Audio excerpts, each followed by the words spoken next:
Lake Chad, once Africa's largest freshwater body and the main sources of fresh water for more than 70 million people.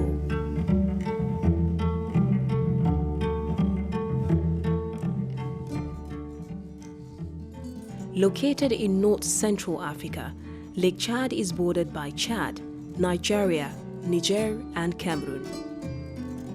In the 1960s, Lake Chad was the sixth largest body of water in the African continent, with 26,000 square kilometer size. But today, the lake has shrunk to less than 1,500 square kilometers. The volume of water that comes to the lake annually has significantly reduced due to the effects of global climate change and the rapid population expansion around the Lake Chad Basin. This has invariably aggravated ethnic groups' competitive rivalry, hence their sources of livelihood as farmers, fishermen, and headers for access to the lake's growing scarce resources, hitherto spiraled into a crisis, more so with the infiltration of armed insurgents. The situation has degenerated given the paucity of precipitation and drought-induced climate change. Hence, unbridled conflict has resulted in abject poverty and struggle for survival among the populace. With the advent of the Boko Haram crisis in the Lake Chad region, victims of the insurgency became displaced after they fled their homes to take refuge in cities of neighboring countries in the region. The insurgents ravaged communities they attacked, destroyed livelihoods, and those who couldn't flee were captured and forcefully conscripted into the group through indoctrination of religious misconception, while those who resisted were killed. Some individuals who failed to have a better livelihood after fleeing the insurgency eventually joined the armed groups out of frustration for lack of access to basic amenities. Banki, a commercial hub for people from different countries of the Lake Chad region, situated in Borno State, northeast Nigeria, a border town between Nigeria and Cameroon, became one of the epicenters of the Boko Haram insurgency in the territories of the Lake Chad region. The events which took place in this area brought the town to its knees. A particular portion of Banki has been turned into a ghost town.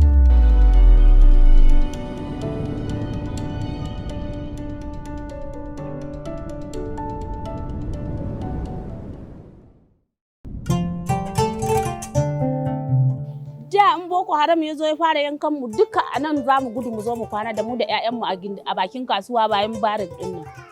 Anan zamu zo duka mu zubu daga mangarba ta yi ma ba za mu iya cin abinci ba. Garin Banki da dai kowa ya san gari ne na kasuwa sosai. Mutane suna dawowa garin nan suna cin kasuwa, Lagos, Kano, Borno, Adamawa duk suna dawowa garin nan. Sifan nan ya zo ya faru garin ya lalace. Yanzu kowa da kowa ya wasi. Wayansu suna sun shiga Cameroon, wayansu suna Mubi, wayansu suna meye da garin ya wasi gaba daya. Da an dame mu da su harbin bindiga a cikin gari. Da su yaran mu a takure suke saboda suna sata a cikin gari. Idan shekarun baya ba za ka taba samun ka wuce nan kilomita 1 ka fita ba, amma yanzu har ana wuce har kilomita 30 sama suna tafiya suna zuwa. In the light of these serious challenges in the region, the Lake Chad Basin Commission and the African Union acknowledged the need for a common regional response to address the crisis and ultimately agreed on the regional strategy for the stabilization, recovery and resilience of the Boko Haram affected areas of the Lake Chad Basin region, RSS.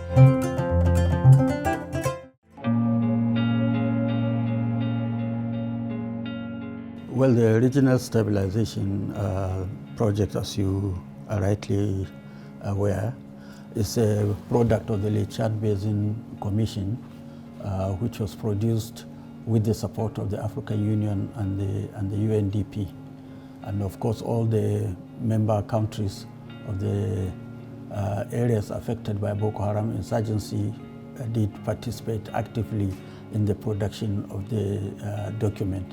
So I can indeed say that it is a document that was produced from the grounds up. We invited all the stakeholders, including IDPs and refugees, to come to N'Djamena and participate in the production of that document. In terms of AU's role in the implementation of the RSS, aside from the political engagement between the AUC and the Lake Chad Basin Commission, there is a mission support team deployed by the African Union to support the MNJTF. It comprises of the mission support team as well as the civilian component. With the RSS coming into being in 2018, it complements the effort of the MNJTF to provide the political and development angle to stabilizing the affected territories in Lake Chad Basin. So the other component of our support is to help the LCBC to work with the MNJTF in the area of non-kinetic aspects of the work of MNJTF, including help them to better have civilian oversight in their work they do with the communities.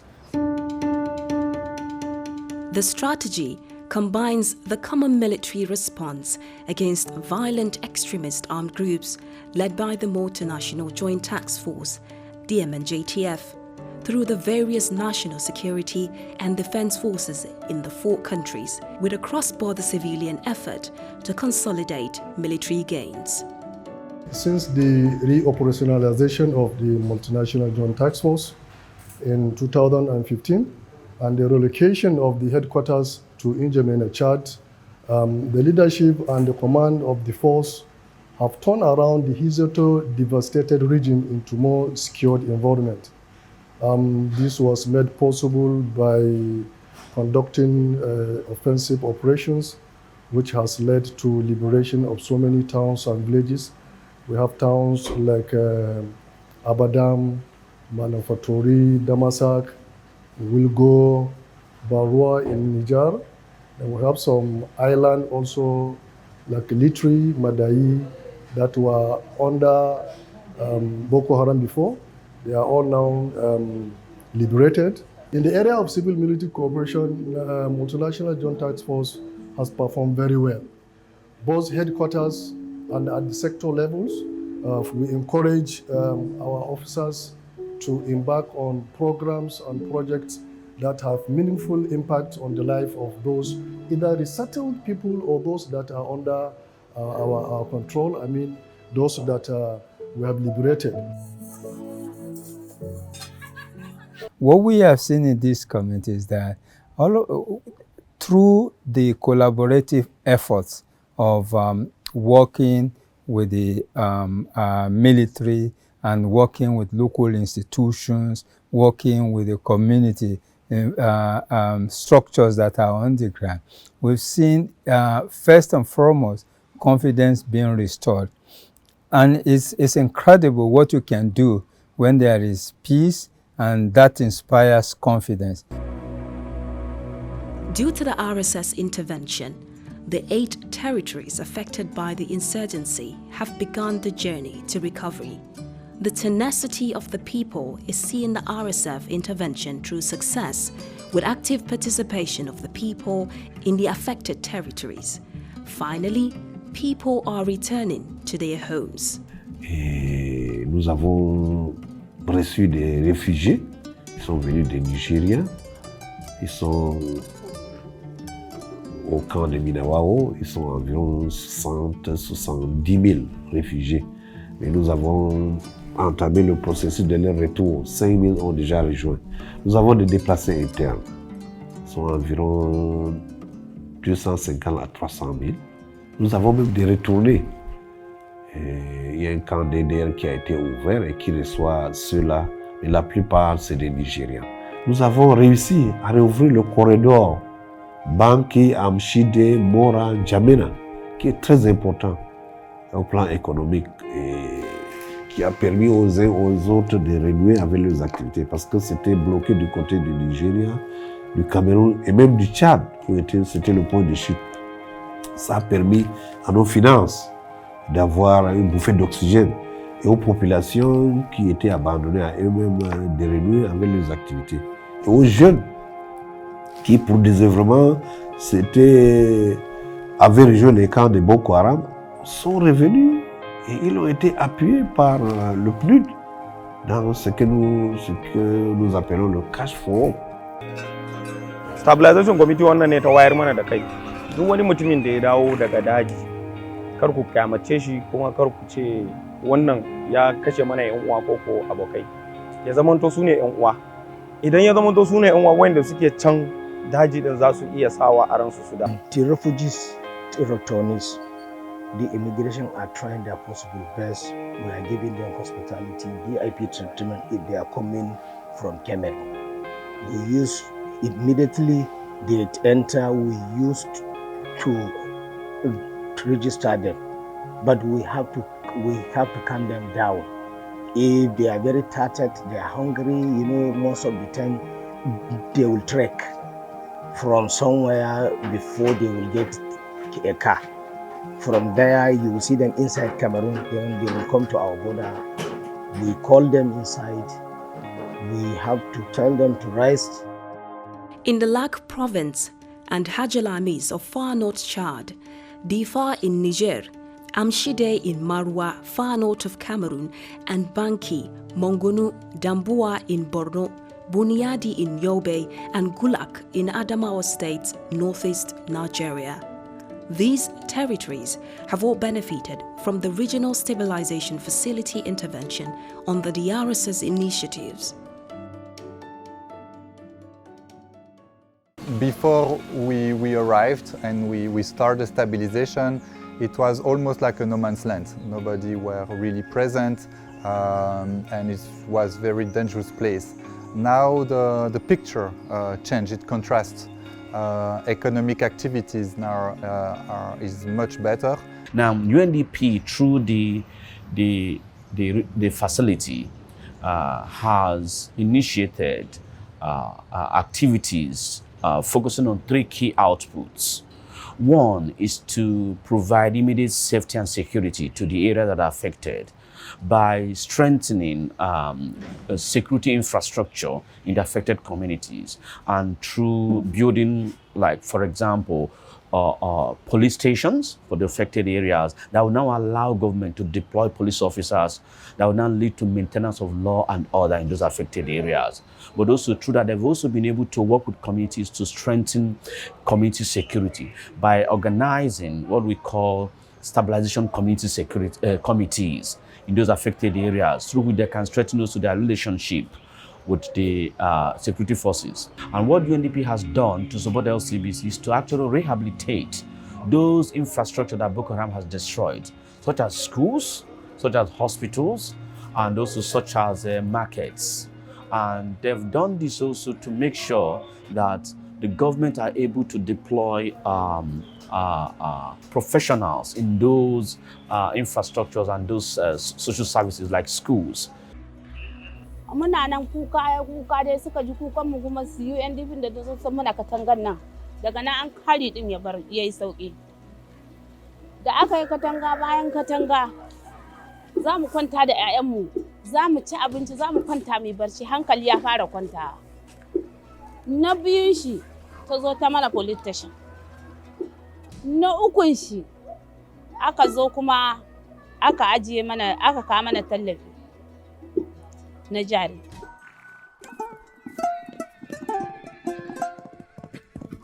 Wannan ɗan tallafin da muka samu ya ƙara muna ƙarfin gwiwa.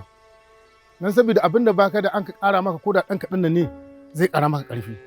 In baka dawa, kaga ko da yaushe kana nan wanda kake zaune. To wanda an zaune an ka tada shi tsaye kai ga an ƙara mai ƙarfin tafiya. Rayuwarmu a dadin da kan muna da matsala amma yanzu da muka fara irin nan haka din nan yanzu ya ragu sosai. Mun samu tallafi na samun jari a cikin akwai kuma wanda mun samu tallafi ta fannin hasken wuta musamman ma babban abin da muka samu muna farin ciki da shi ma mun samu katanga ta garin nan wanda ta bamu tsaro wanda kowa a yanzu ya gamsu baya jin tsoro yana samu daman yayi bacci hankalinsa a kwance. The RSS recognized that for effective and robust local and national ownership of the process and for legitimacy, the involvement and role of the civil society organizations cannot be ignored. We have also established a civil society forum for the Lake Chad Basin. You know, the civil society is very important to us. They are a mechanism for feeling the temperature of the grassroots, if you like. They tell us what is going on there. They participate in telling us the requirements, the needs of the people at the grassroots. And they also give us feedback about how we are doing, whether we are making the desired impact in the affected areas or not. Dama an yi kokari don yayin DP tun da ta zo ta kafa wannan kwamitin da ana yi mitin nan ta taimaka sosai. Don ba mu taɓa gani mun zauna da CO mu yi magana da shi ba, in sai waɗannan ne suka ja mana mun zauna da CO ba sau ɗaya sau biyu mu yi magana. Et depuis le début du projet, le projet a commencé bien, c'était en 2018. Donc, à partir de 2018, il y a beaucoup d'activités qui s'est passées, sur des formations surtout. Mais à partir de la deuxième étape, à partir d'ici aussi, il y a eu des formations. Des formations dans le cadre de la stabilisation du bassin du lac Chad, la gestion des conflits, la médiation, et puis comment s'entretenir avec les gens, hein, comment encadrer les gens. Même pour nos enfants, on a eu des formations pour l'enrôlement des enfants dans le groupe armé. Et puis, l'extrémisme violent, le VBG, basé sur le genre. Donc, il y a eu beaucoup de bénéficiaires. Il y a des gens qui ont bénéficié du matériel agricole, des kits agricoles, du matériel de pêche, des formations pour l'utilisation de ces matériels. Muna zama da su suna jin koke-koken da muke yi dinnan. Muna zuwa duk wasu anguwan da muke zama ko dan majalisa haka ko irin wajen abokanayen mu haka muka je. Za mu yi mu zauna cikin hira, za mu yi mu faɗakar da su ga fa abin da yake tafiya a gari, kuma fa wannan abin da ake yi ba kyau, amma abin mara kyau ne za mu yi magana a kai. Amma abin mun yi ne a cikin mitin namu, abin da ya kamata mu je mu faɗa ne a cikin gari. Za mu je mu same su mu gaya musu ɗaya biyu. Duk inda ka samu mutum 10 ka gaya masa magana kam insha Allah mutane 5 za su ji. Though with the presence of the RSS intervention in the Lake Chad region, sustainability of the intervention requires optimum presence of security to safeguard lives and ultimately the project itself.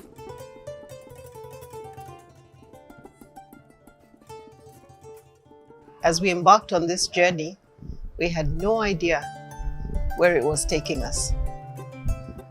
And I'll explain that. The challenges, as you know, not only in Niger, but in the region as a whole, are momentous. For Niger, the development challenges are as huge as the security challenges are. And as numerous, as vast. And so it becomes very difficult to prioritize. Everything is almost an emergency. But without security, there's no development. When you have people constantly attacked and displaced by terrorism, it's very hard to have any form of initiative taking place in these areas. The role of women and youths is very strategic in every peace-building process and the promotion of peace, stabilization, and counter-violent extremism and de-radicalization. The European Union, through Plan International under the RSS, is actively supporting the youth-leading stabilization efforts in the Lake Chad Basin for the effective participation of young people in peace-building processes. Yeah, under this platform, we have 3 constantly engaged youth, but at large, we've engaged more than 300 young people in the community.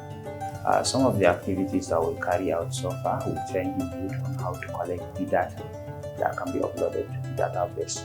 The data are mostly the youth group in the community, the peace causal factors in their community, and also the essential services that are in their community. Mu matasa mu ne ƙashin bayan al'umma. In matasa suka yi kyau, al'umma ya yi kyau. Alhamdulillah mun koyi abubuwa da yawa. Mun samu training ta ɓangarori kala-kala. Mun samu training akan peace building. Mun samu training akan ya za mu zauna da mutane a community mu zauna mu faɗakar da su. Mun samu training akan ya za mu je mu yi capturing na anguwa, mu san map na anguwa. Idan muka tashi wayansu abubuwa ba sai mun je muna nema mu ce kaza ba, already mun samu training akan haka gabaki daya. Kuma mun samu training yanda za mu fuskanci al'umma, mu zo mu musu bayani akan abin da yake tafiya, saboda kafin haka wani ka zo ka tunkare shi ka ce bar abin da yake yi lokaci daya zai iya kawo maka matsala. Amma mun samu training akan ya za mu zo mu fuskanci mutane, mu buɗe musu kai, mu wayar musu kai akan su bar abin da ba shi da kyau. The media is one of the most important tools in the fight against violent extremism and radicalization. To this end, the RSS recognized Radio Indarasan International as an advocacy tool for dissemination of information in the Lake Chad region. We take the recent news, what's happening around the Lake Chad, like the DDR program in Niger, the people associated in Nigeria associated with Boko Haram, and the actual news is going in the extreme north of Cameroon, in Meri and Mora. First, violent extremism. These are the topics that we started with and we are focusing on. Inside the violence extremism, there are many different aspects. We have aspect of education, we have health, we have civil rights, we have governance, we have politics, everything's in somehow related to these topics. In spite of the tremendous successes recorded by the RSS initiatives, LCBC states continue to experience violent activities from Boko Haram factions of the insurgents and Islamic State's West Africa province, ISWAP. Thus, the security situation in the region remains volatile and has considerably restricted access to various locations around the Lake Chad Basin region. It's been 4 years since the inception of the RSS, and the impact is being felt by the communities and the safe return to some of these communities. But there is a need for more concerted efforts to lead the people to El Dorado.